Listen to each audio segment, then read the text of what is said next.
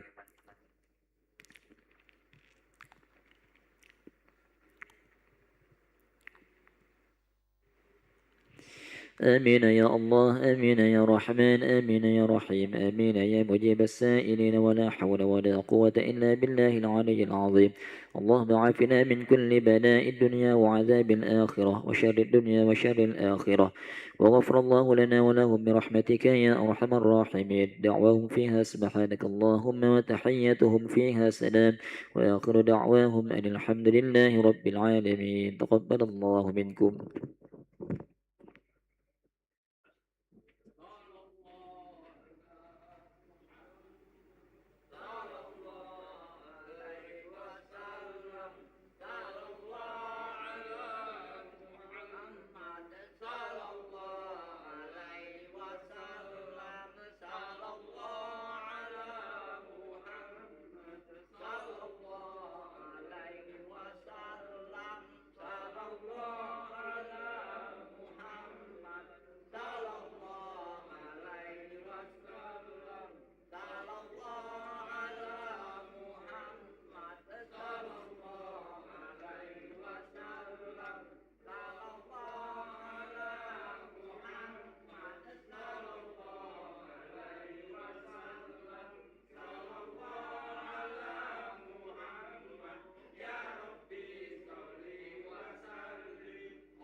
Assalamualaikum warahmatullahi wabarakatuh. Alhamdulillahi rabbil alamin. Wa bihi nasta'inu ala umuri dunya waddin. Asyhadu an la ilaha illallah wahdahu la syarikalah. Wa asyhadu anna Muhammadan abduhu wa rasuluh. Allahumma shalli ala sayyidina Muhammadin sayyidil mursalin wa ala alihi wa sahbihi ajmain, amma ba'd. Bapak Ibu hadirin jamaah maghrib yang dimuliakan Allah Subhanahu wa taala.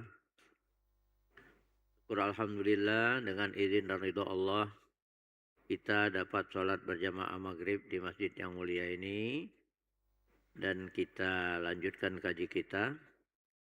Sholawat dan salam semoga dilimpahkan bagi junjungan kita Nabi Muhammad Sallallahu Alaihi Wasallam beserta keluarga beliau, sahabat-sahabat beliau, dan pengikut-pengikut beliau. Untuk barokahnya kaji kita ini, mari kita sama awali membaca umul kitab di hadhihi niyah wa ala kulli niyatin sholihah wa ila hadratin Nabil Mustafa Muhammad sallallahu alaihi wa alihi wasallam. Al-Fatihah. A'udzu billahi minasyaitonir rajim. Bismillahirrahmanirrahim. Alhamdulillahi rabbil alamin arrahmanir rahim maliki yaumiddin. Iyyaka na'budu wa iyyaka nasta'in. Ihdinas siratal mustaqim. Siratal ladzina an'amta 'alaihim ghairil maghdubi 'alaihim waladdallin. Amin. Bapak dan Ibu, dalam sebuah hadis qudsi Allah menyatakan, qala Allah Ta'ala iftaradat ala ummatika khamsu shalawat wa ahadtu inni ahda man hafazu alaihinna liwaqtihinna adkhaltuhul jannah wa man lam yuhafiz alaihinna fala ahda lahu indi. Rawahu Ibnu Majah an Abi Qatadah. Artinya telah berfirman Allah SWT, aku telah mewajibkan kepada umatmu sholat 5 waktu. Dan aku berjanji pada diriku, kata Allah SWT, man hafadhu alaihinna liwaktihinna adkhaltuhul jannah. Siapa yang melaksanakan sholat ini pada waktunya, aku masukkan dia ke dalam surga. Wa man lam yuhafiz alaihinna fala ahda lahu indi. Siapa yang tidak melaksanakan sholat ini pada waktunya, ada ikatan janji antara aku dengannya. Putus janji Allah mau masukkan ke surga kalau tidak melaksanakan sholat fardu ini pada waktunya. Pertanyaannya, kapan seseorang itu diwajibkan melaksanakan sholat 5 waktu ini? Tadi kan iftaradat ala ummatika. Aku pardukan pada umatmu. Artinya kalau sudah menjadi umat Nabi Muhammad Sallallahu Alaihi Wasallam. Bagaimana syaratnya menjadi umat Nabi Muhammad Sallallahu Alaihi Wasallam? Syahadat. Asyhadu an la ilaha illallah wa asyhadu anna Muhammadar Rasulullah. Aku bersaksi bahwa sesungguhnya tiada Tuhan selain Allah, dan aku bersaksi bahwa Muhammad itu utusan Allah, Rasul Allah. Tapi syahadat ini ada langkah-langkahnya. Tidak langsung asyhadu an la ilaha illallah. Langkah-langkahnya kan syahadat ini bagian dari iman. Ketika Rasul SAW ditanya, mal iman ya Rasul, apa iman itu ya Rasul? Qala, dijawab oleh beliau, tasdikum bil qalbi. Dibenarkan dengan hati. Wa iqrarum bil lisan, diucapkan dengan lidah. Wa amalum bil arkan, diamalkan dengan anggota badan. Yang pertama, dibenarkan dengan hati. Apa yang dibenarkan dengan hati itu? Yang terkandung dalam rukun iman itu. Antuk minabillah, engkau beriman adanya Allah, wa malaikatihi, dan malaikatnya, wa kutubihi, kitabnya, wa rusulihi, rasulnya, wal yaumil akhir, hari kemudian, wal qadari khairihi wa syarrihi minallahi ta'ala. Takdir yang baik maupun yang buruk itu dari Allah Subhanahu wa taala. Jadi dibenarkan dengan hati itu apa tuh? Adanya Allah pertama tuh. Kapan hati kita meyakini adanya Allah? Tentu didahului dengan ilmu. Ilmu mengenal Allah itu apa tuh? Ilmu tauhid. Karena awwaluddin ma'rifatullah. Awal agama, mula-mula agama itu mengenal Allah. Bagaimana cara mengenal Allah? Belajar ilmu tauhid. Ilmu tentang keesaan Allah.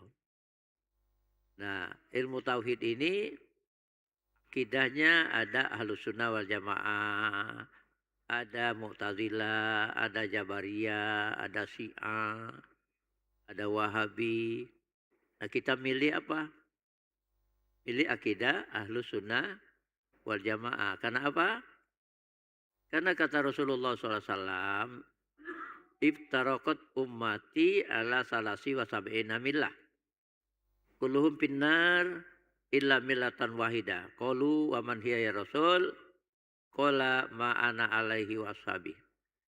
Akan terpecah umatku ini menjadi 73 golongan. Semuanya di neraka. Kecuali satu saja yang tidak di neraka. Qalu, sahabat bertanya, wa man hiya ya Rasul? Siapa yang tidak di neraka itu ya Rasul? Qala, dijawab oleh Rasulullah SAW, ma ana alaihi wa ashabi. Mereka yang mengikuti sunnahku dan sunnah sahabat-sahabatku. Ahlus sunnah kelompok yang mengikuti sunnah Rasul. Sunnah Rasul ini hadis ya. Ada hadis fi'li, ada hadis qauli, ada hadis takriri. Hadis fi'li itu Allah berbuat, melakukan sesuatu, diceritakan oleh sahabat. Mana contohnya? Wa'il bin Hujr.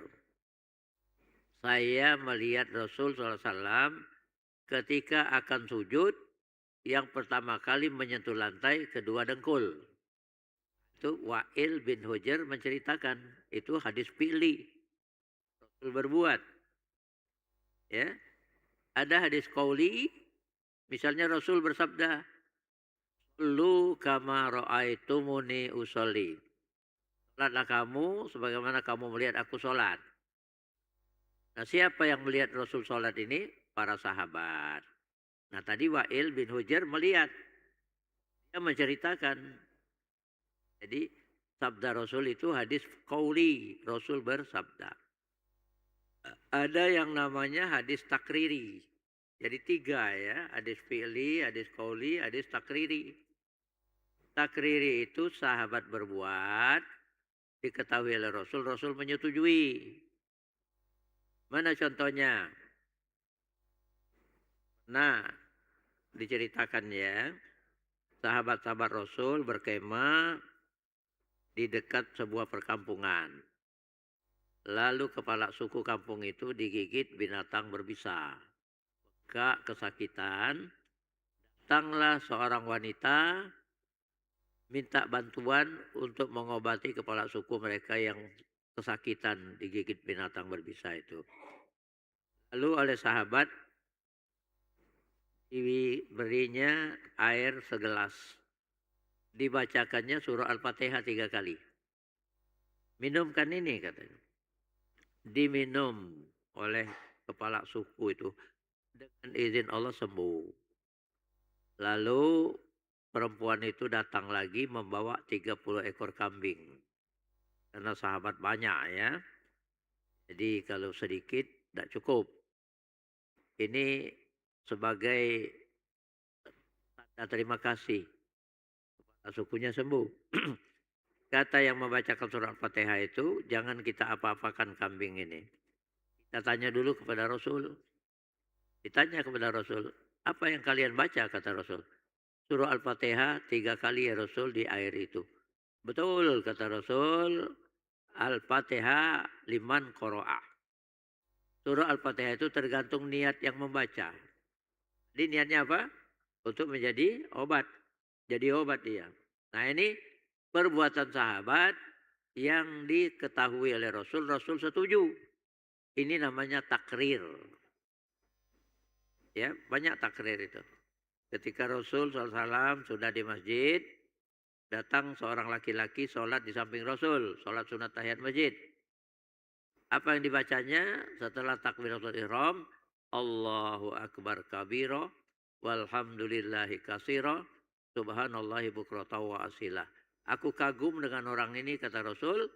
Baru sampai wa asila saja, pintu langit terbuka dan ada 12 malaikat berlomba membawa doa itu ke hadirat Allah Subhanahu wa taala. Itu takrir itu.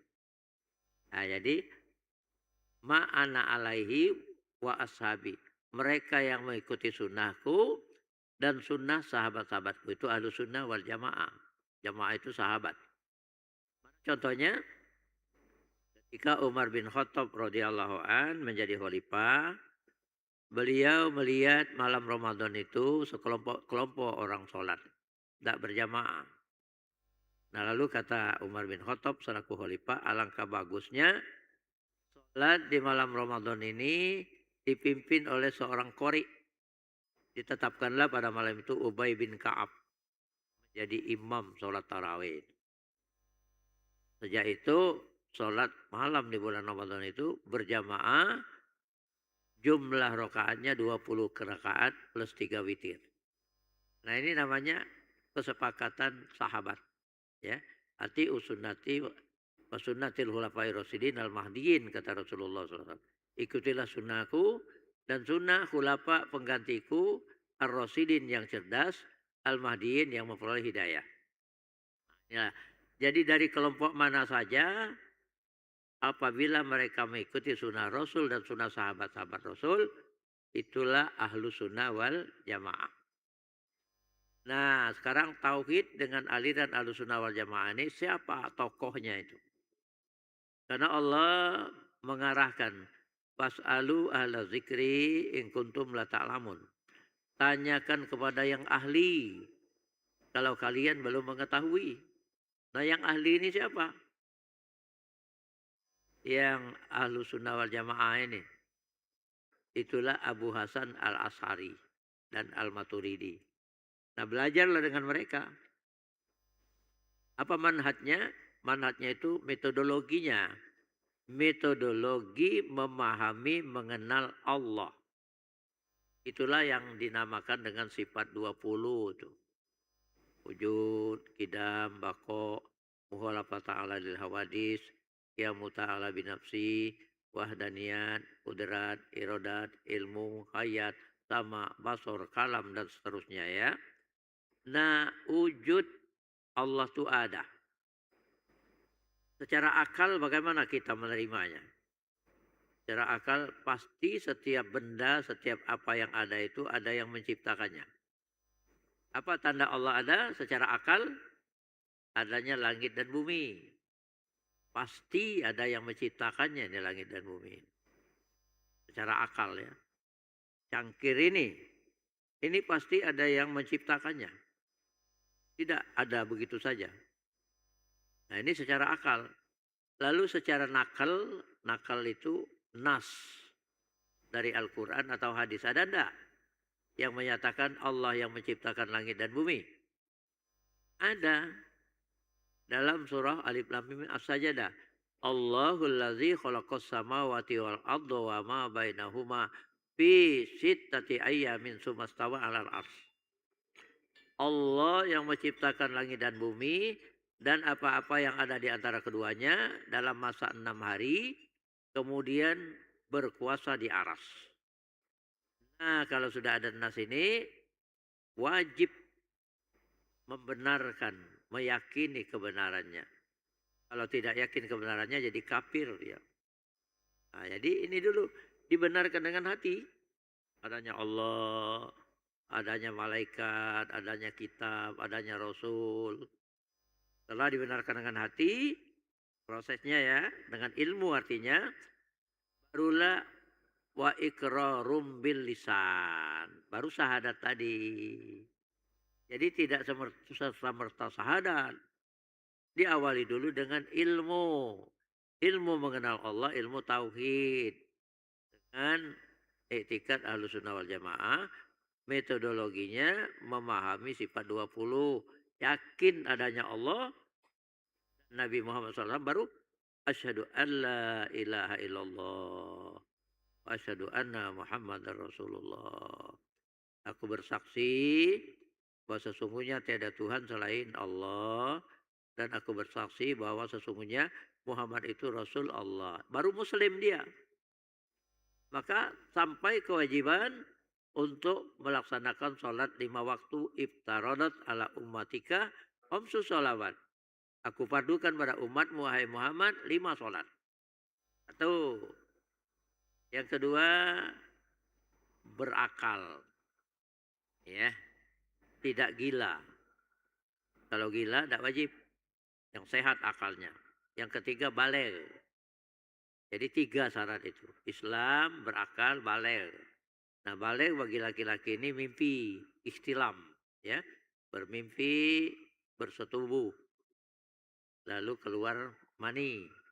Itu artinya dia sudah mukallaf, ya. Sudah dibebani hukum. Kalau perempuan datang bulan. Nah, lalu kewajibannya melaksanakan sholat, ya. Nah, sholat ini juga dengan ilmu. Ya.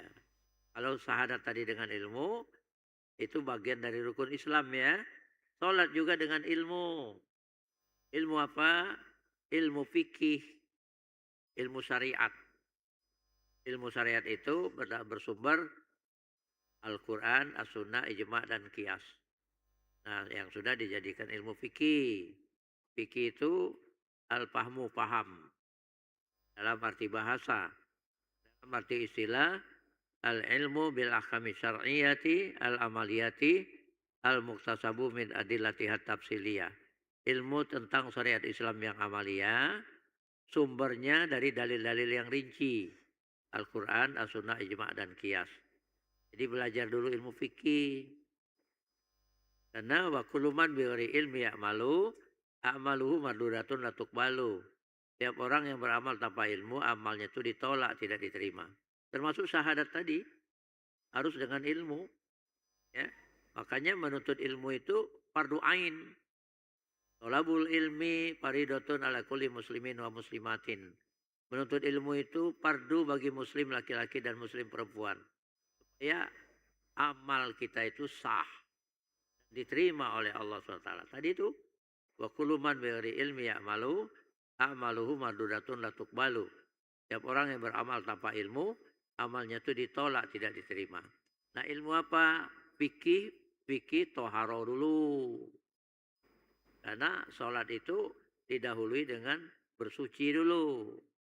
Ya, idza kumtum ila shalah faghsilu wujuhakum wa aydiyakum ilal marafiq. Jika kalian tidak sholat, faghsilu wujuhakum, basuh muka kamu. Wa aydiyakum ilal marafiq, dan tangan kamu sampai siku. Urutannya muka dulu kan? Boleh tidak tangan dulu? Nawaitul wudu al-istibahati sholat fadlillahi ta'ala. Tangan dulu. Baru muka. Tidak boleh. Kayak syahadat tadi. Tidak boleh syahadat dulu. Harus didahului dengan ilmu dulu. Ya, membenarkan adanya Allah dengan dalil-dalil akli dan dalil-dalil nakli. Gitu. Nah, jadi ilmu apa yang wajib? Setelah ilmu tauhid, ilmu fikih. Fikih toharo tentang cara bersuci. Fikih sholat tentang cara sholat. Fikih puasa tentang cara puasa. Fikih zakat tentang kewajiban zakat. Fikih haji. Jadi 5 fikih itu yang fardu ain. Makanya ya, seseorang itu mementingkan menuntut ilmu dulu. Ada yang berpaham sudahlah ilmu ujung-ujungnya nak nyari gawe, nak berduit. Kalau lah jadi pedagang tak usah lagi berilmu. Nah, itu keliru, ya. Sebab di samping nafkah itu kita juga harus ibadah, sholat, puasa, zakat, haji, yang harus dengan ilmu. Setelah mengkaji ilmu tauhid, lalu ilmu syariat yang dijadikan ilmu fikih. Lalu apa yang kita lakukan itu adanya namanya amalan syariat. Sholat, syahadat, sholat, puasa, zakat, haji itu amalan syariat. Amalan syariat ini langkah-langkahnya pertama taubat, kedua takwa, ketiga istiqomah. Kenapa harus taubat? Baru takwa. Takwa itu kan mengerjakan seluruh yang diperintahkan Allah. Apa yang diperintahkan Allah itu yang terkandung dalam rukun Islam. Syahadat, sholat, puasa, zakat, haji. Itu yang diperintahkan Allah. Melaksanakannya itu takwa. Takwa ini didahului dengan taubat dulu. Harus bersih dulu. Bersih dari maksiat zahir dan maksiat batin. Apa maksiat zahir itu? Makan yang haram. Itu maksiat zahir tuh. Apa kata Rasulullah SAW? Man akala rukmatal haram la yaqbalullah ibadati arba'ina lailan. Siapa yang makan sesuap saja makanan haram, Allah tidak menerima ibadahnya 40 malam. Sia-sialah sholat kita itu 40 malam. Sesuap saja makanan haram. Makanya dibersihkan dulu. Bukan saja maksiat zahir, maksiat batin. Maksiat batin itu riya, sombong, kikir, ujub, ya, bakhil. Itu maksiat batin. Harus bersih juga dari maksiat batin ini. Sebab makanan halal. Tapi hati kita ini mengandung sifat-sifat yang tidak mulia. Iri, bakhil, kikir, sombong, ujub, merasa diri kita lebih hebat dari orang lain. Riya, minta dipuji orang. Habis pahalanya itu. Jadi digambarkan Allah pada surah Al-Baqarah itu. Orang yang melanjakan hartanya dengan riya ingin dipuji manusia. Seperti batu licin, di atasnya ada tanah, ditimpa hujan lebat. Amblas. Sedikit pun dia tidak memperoleh dari apa yang diusahakannya. Itu riya. Kalau iri, dengki, semos, senang melihat orang lain susah. Susah melihat orang lain senang. Iyakum bil hasadi, kata Rasulullah SAW. Fa'innal hasada ya'kulul hasanat kama ta'kuluna rol hatab. Hati-hati kalian dengan sifat iri. Karena sifat iri itu menghabiskan amal kebaikan sebagaimana api memakan kayu bakar yang kering. Sia-sia amal ibadah kita. Jadi maksiat zahir, maksiat batin bersih dulu. Taubat dulu. Baru takwa. Sudah takwa itu barulah istiqomah. Terus menerus sholat ini tidak boleh tinggal. Ya. Sewaktu pun tidak boleh kita tidak sholat. Satu kali tidak sholat subuh, Allah hukum di neraka 1 hari akhirat. 1 hari akhirat itu timbangannya 1000 tahun kita ini. 1 kali sholat. Nah makanya tadi itu kan sudah menjadi umat Nabi Muhammad, berakal, baligh. Baligh ini laki-laki tadi mimpi bersetubuh. Setelah baligh ini tidak boleh lagi tinggal sholat. Hati-hati setelah baligh itu kalau 3 kali berturut-turut 3 Jumat tidak sholat Jumat tanpa uzur syar'i, Allah tutup mata hatinya itu sehingga tidak taat kepada Allah sepanjang hidupnya. Nah ini, makanya hati-hati anak yang menjelang balik itu. Makanya kan, Rasul wanti-wanti menuntun muru auladakum bisola iza balagha sab'a sinin wadribuhu li asri sinin. Suruh aja anak kamu tuh sholat kalau sudah berumur 7 tahun. Wadribuhum li asri sinin. Kalau 10 tahun dia masih bandel, tidak mau diajak sholat, boleh dipukul. Pukul pendidikan ya, disiplinnya. Ujung hadis itu waparikhum fil madoji. Pisahkan di tempat tidur. Jadi anak laki-laki jangan tidur sebantal. Anak perempuan jangan tidur sebantal. takut lesbi, takut homo. Nah itu. Jadi segala hukum yang diatur ini ada hikmahnya, ada negatifnya ya. Dengan tidur sebentar. Oh itu rahasianya. Arba'atun min sa'adati bini Adam. Ada 4 kebahagiaan anak Adam itu. Sebagian dari kebahagiaan anak Adam. Pertama itu al-maskanul wasi. Rumah yang luas. Oh ini gunanya itu. Kalau anak laki-laki ada 2, anak perempuan ada 2, 4 ya. Nah, kalau idealnya beda kamar. Laki-laki sama laki-laki itu, perempuan sama perempuan, beda kamar. Kalau udah cukup kamar, beda tempat tidur, jangan sebantal. Nah ini maknanya. Semuanya ada hikmahnya ya. Nah, kan di Palembang inilah 3.000-an katanya LGBT. Tiap hari kan ada, iya. Dibiarkan, itu bencana. Lihat umat Nabi Lut. Senangnya laki-laki sama laki-laki. Terakhir, didatangi 2 laki-laki ganteng Nabi Lut. Lalu banyak laki-laki umat Nabi Lut kepengen berhubungan dengan tamu Nabi Lut alaihissalam. Nabi Lut keluar, jangan kalian ganggu tamu saya. Amanannya, keselamatannya menjadi tanggung jawab saya, kata Nabi Lut. Kalau kalian mau, nikahi saja anak-anak gadisku. Banyak anak gadis yang tak cantik-cantik. Tidak berselera dengan gadis. Seleranya sama laki-laki. Masuk Nabi Lut, barulah 2 laki-laki ganteng ini ngomong, kami ini utusan Allah, memberitahumu, rupanya malaikat. Menjelang tengah malam ini, bumi ini akan ditenggelamkan Allah. Jadi Nabi Lut beserta anak-anak gadisnya nyingkir. Menyingkir Nabi Lut dengan anak-anak gadisnya, brak. Bumi umat Nabi Lut ditenggelamkan Allah Subhanahu wa taala. Itu hukumannya. Nah, tidak cegah, air musi ini naik. Banjir kita.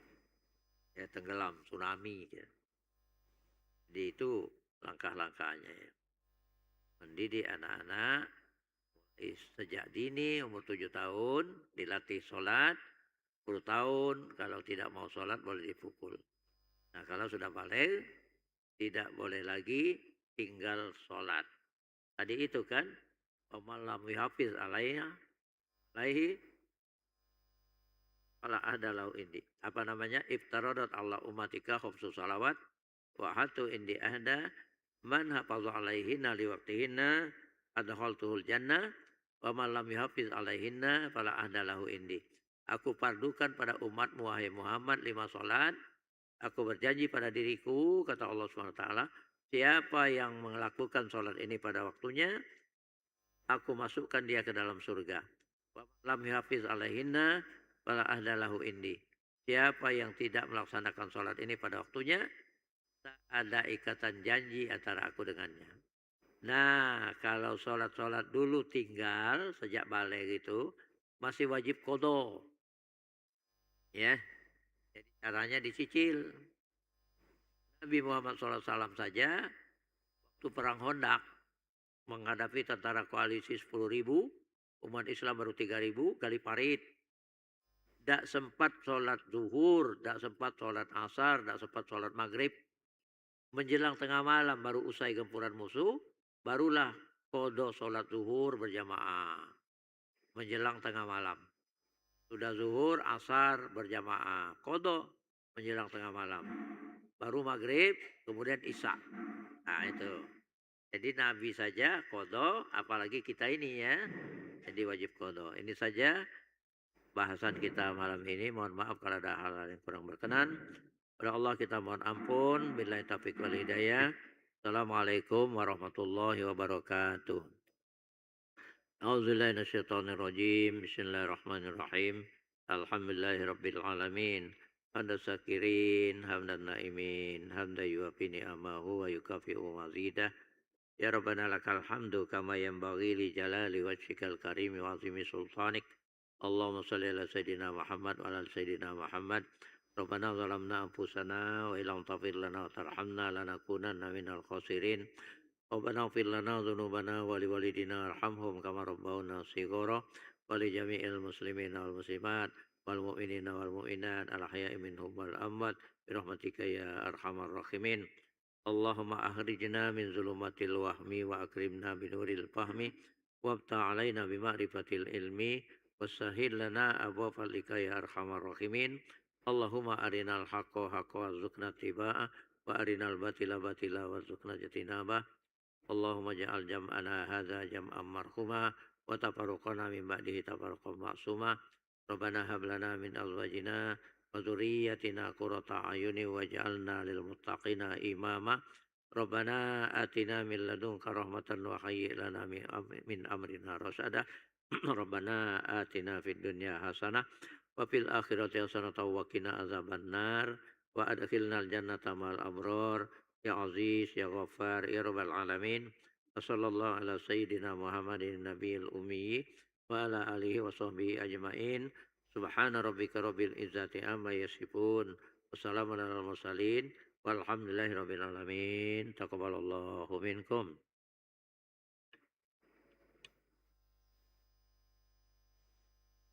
الله أكبر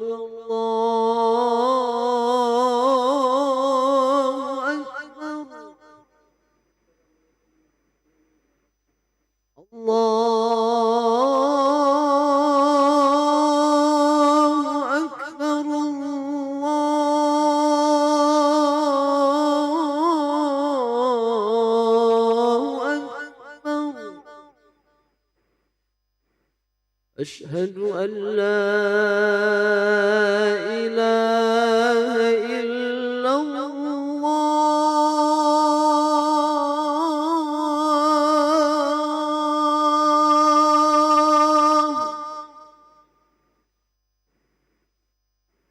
أشهد أن لا إله إلا الله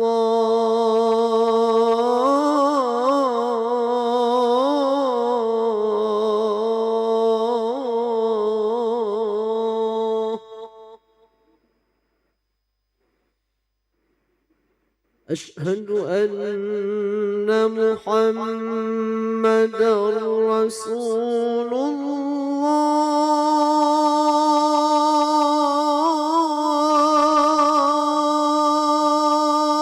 الله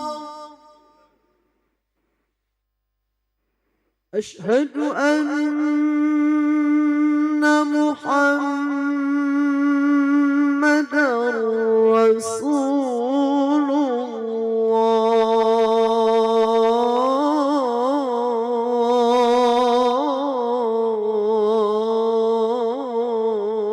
الله حي على الصلاة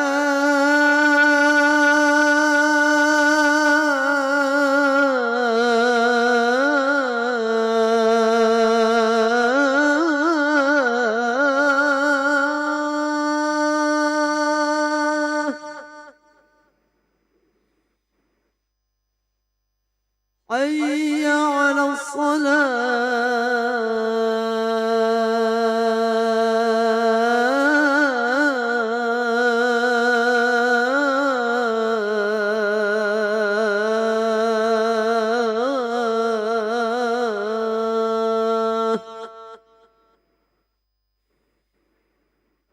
حي على الفلاح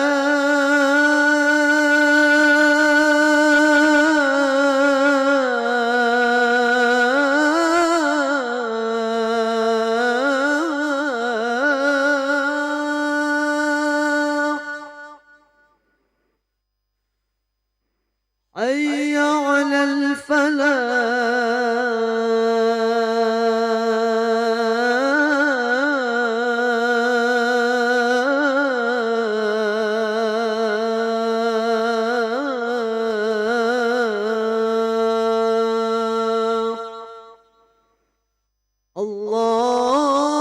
الله أكبر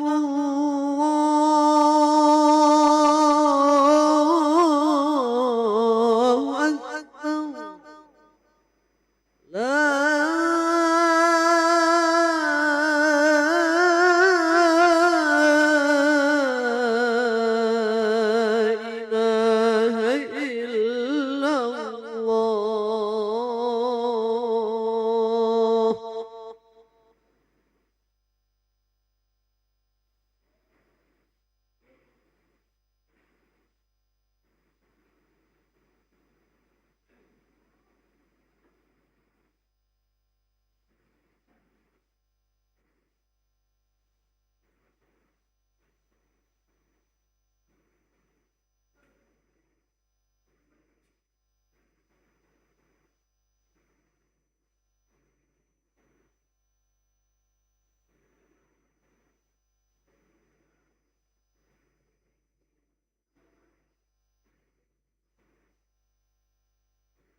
Bismillahirrahmanirrahim.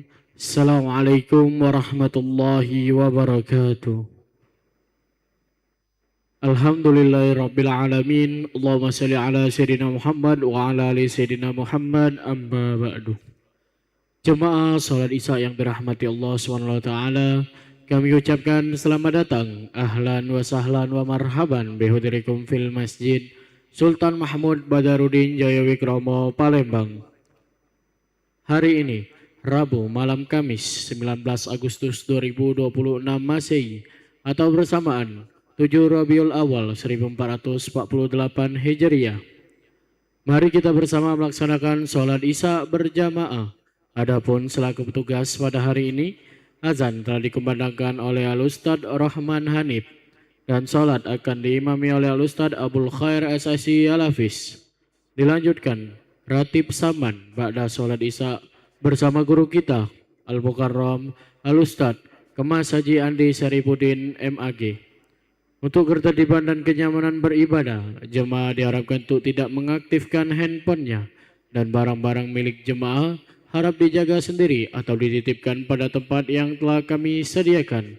Dan kami himbau kepada para jemaah untuk berniat iktikaf ketika memasuki masjid serta mengikuti rangkaian zikir dan doa setelah sholat bersama imam sampai selesai. Demikianlah harap dimaklumi. Atas perhatiannya, kami pengurus Masjid Sultan Mahmud Badarudin Jaya Wikromo, Palembang mengucapkan terima kasih. Selamat menunaikan sholat Isya berjamaah. Semoga Allah SWT menerima rangkaian ibadah kita.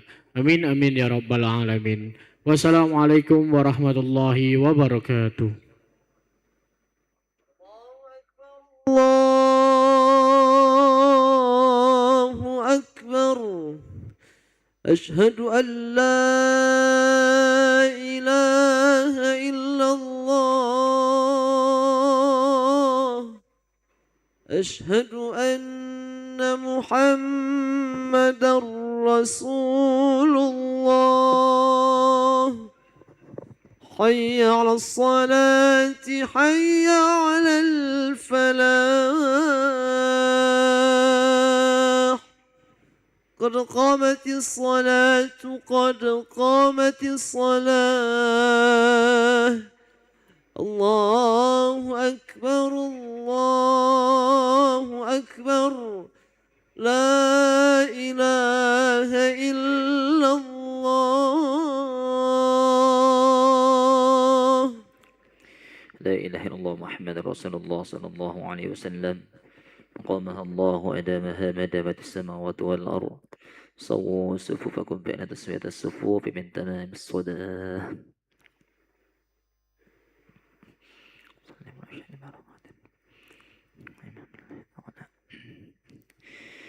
الله أكبر.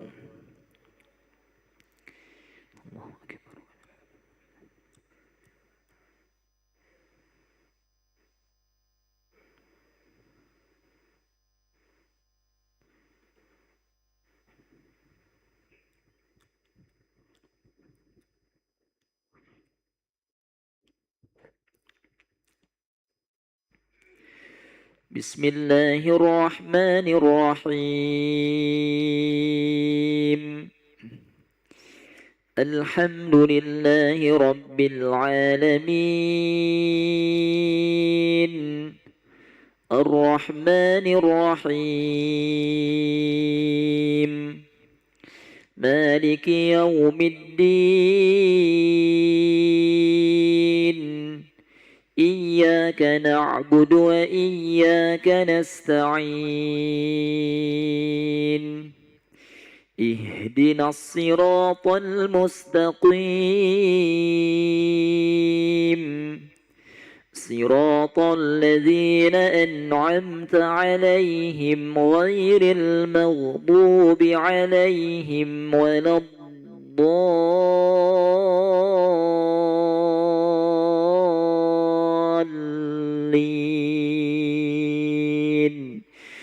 آمين.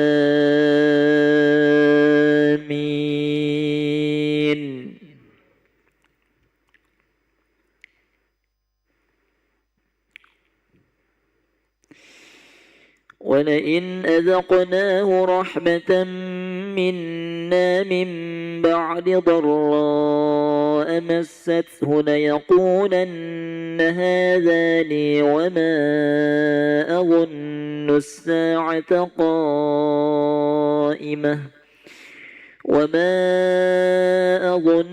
الساعة قائمة ولئن رجعت إلى ربي إن لي عنده للحسنى فلننبئن الذين كفروا بما عملوا ولنذيقنهم من عذاب غليظ وإذا أنعمنا على الإنسان أعرض ونأى بجانبه وإذا مسه الشر فذو دعاء عريض قل أرأيتم إن كان من عند الله ثم كفرتم به من أضل ممن هو في شقاق بعيد سنريهم آياتنا في الآفاق وفي أنفسهم حتى يتبين لهم أنه الحق أولم يكف بربك أنه على كل شيء شهيد ألا إنهم في مرية من لقاء ربهم ألا إنه بكل شيء محيط الله أكبر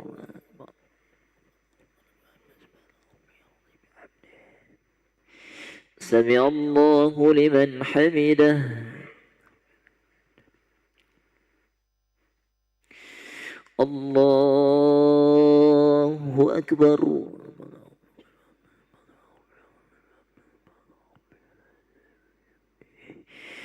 الله أكبر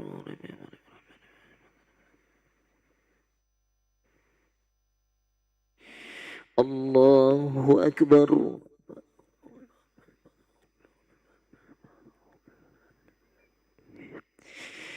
الله أكبر بسم الله الرحمن الرحيم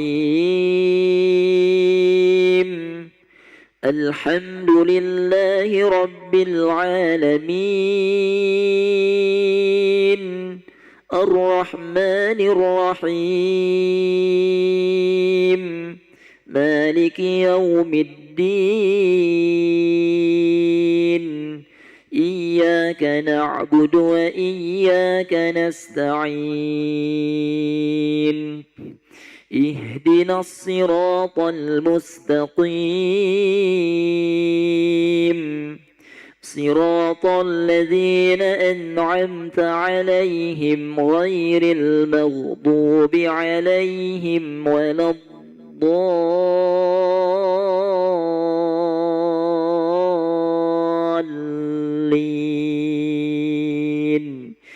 آمين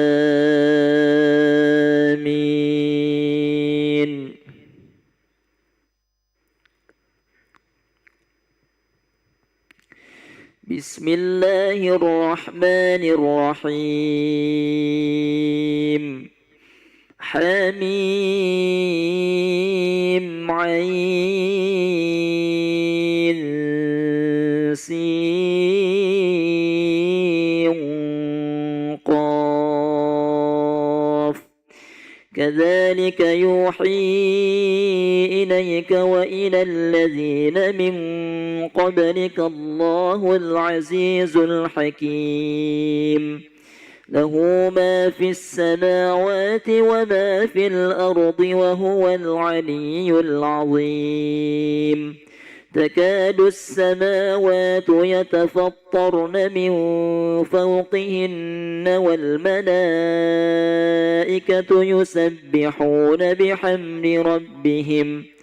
يسبحون بحمد ربهم ويستغفرون لمن في الأرض ألا إن الله هو الغفور الرحيم والذين اتخذوا من دونه أولياء الله حفيظ عليهم وما أنت عليهم بوكيل وكذلك أوحينا إليك قرآنا عربيا لتنذر أم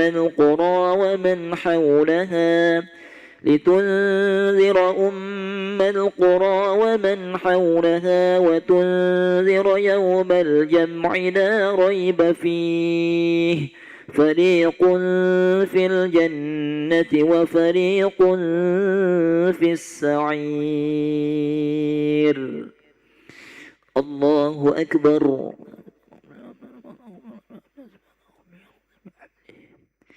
سمع الله لمن حمده الله أكبر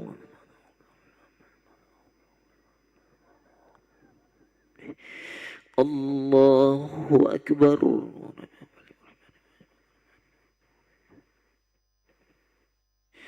الله أكبر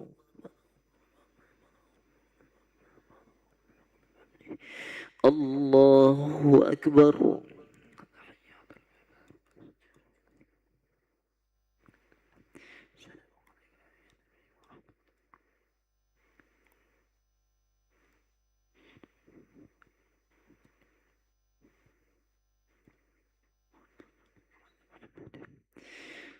الله أكبر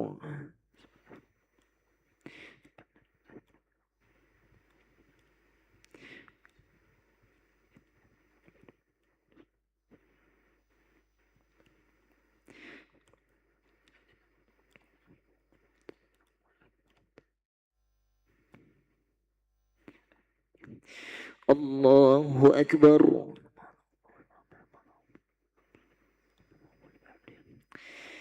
سمع الله لمن حمده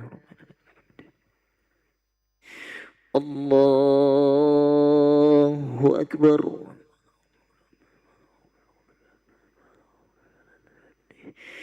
الله أكبر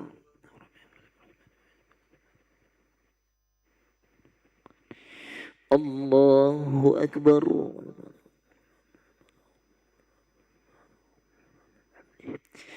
الله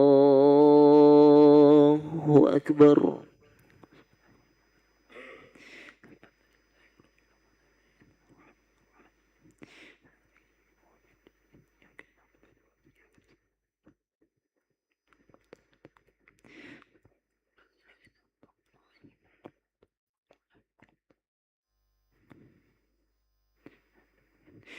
الله أكبر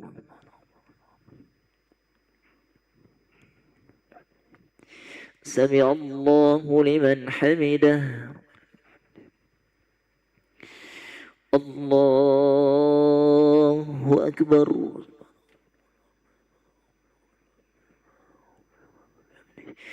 الله أكبر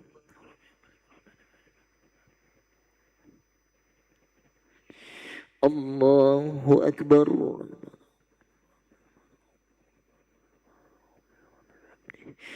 الله أكبر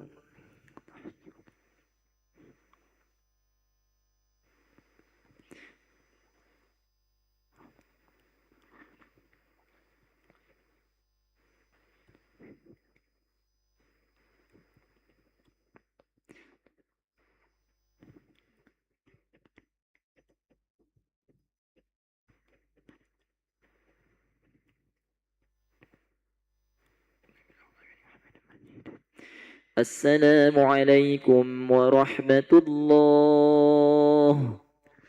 السلام عليكم ورحمة الله.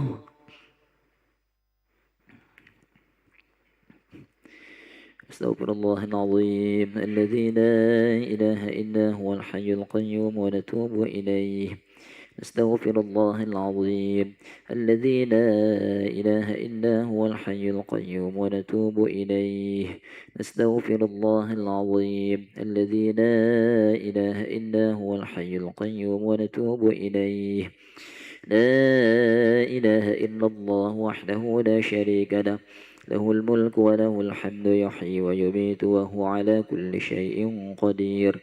لا إله إلا الله وحده لا شريك له، له الملك وله الحمد يحيي ويميت وهو على كل شيء قدير. لا إله إلا الله وحده لا شريك له، له الملك وله الحمد يحيي ويميت وهو على كل شيء قدير. لا إله إلا الله وحده لا شريك له، له الملك وله الحمد يحيي ويميت وهو على كل شيء قدير. لا إله إلا الله وحده لا شريك له، له الملك وله الحمد يحيي ويميت وهو على كل شيء قدير. لا إله إلا الله وحده لا شريك له، له الملك وله الحمد يحيي ويميت وهو على كل شيء قدير. لا إله إلا الله وحده لا شريك له، له الملك وله الحمد يحيي ويميت وهو على كل شيء قدير. لا إله إلا الله وحده لا شريك له، له الملك وله الحمد يحيي ويميت وهو على كل شيء قدير. لا إله إلا الله وحده لا شريك له، له الملك وله الحمد يحيي ويميت وهو على كل شيء قدير. لا إله إلا الله وحده لا شريك له، له الملك وله الحمد يحيي ويميت وهو على كل شيء قدير. اللهم أجرنا من النار، اللهم أجرنا من النار، اللهم أجرنا من النار، اللهم أجرنا من النار، اللهم أجرنا من النار، اللهم أجرنا من النار، اللهم أجرنا من النار سالمين. اللهم أنت السلام ومنك السلام وإليك يعود السلام، فحينا ربنا بالسلام وأدخلنا الجنة دار السلام. تباركت ربنا وتعاليت يا ذا الجلال والإكرام. أعوذ بالله من الشيطان الرجيم. بسم الله الرحمن الرحيم. الحمد لله رب العالمين الرحمن الرحيم مالك يوم الدين. إياك نعبد وإياك نستعين. اهدنا الصراط المستقيم، صراط الذين أنعمت عليهم غير المغضوب عليهم ولا الضالين آمين. وإلهكم إله واحد لا إله إلا هو الرحمن الرحيم.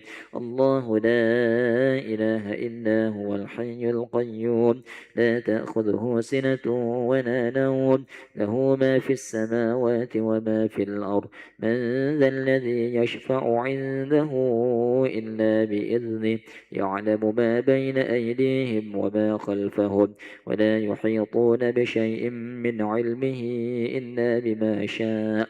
وسع كرسيه السماوات والأرض ولا يؤوده حفظهما وهو العلي العظيم. بسم الله الرحمن الرحيم. قل هو الله أحد الله الصمد، لم يلد ولم يولد ولم يكن له كفوا أحد.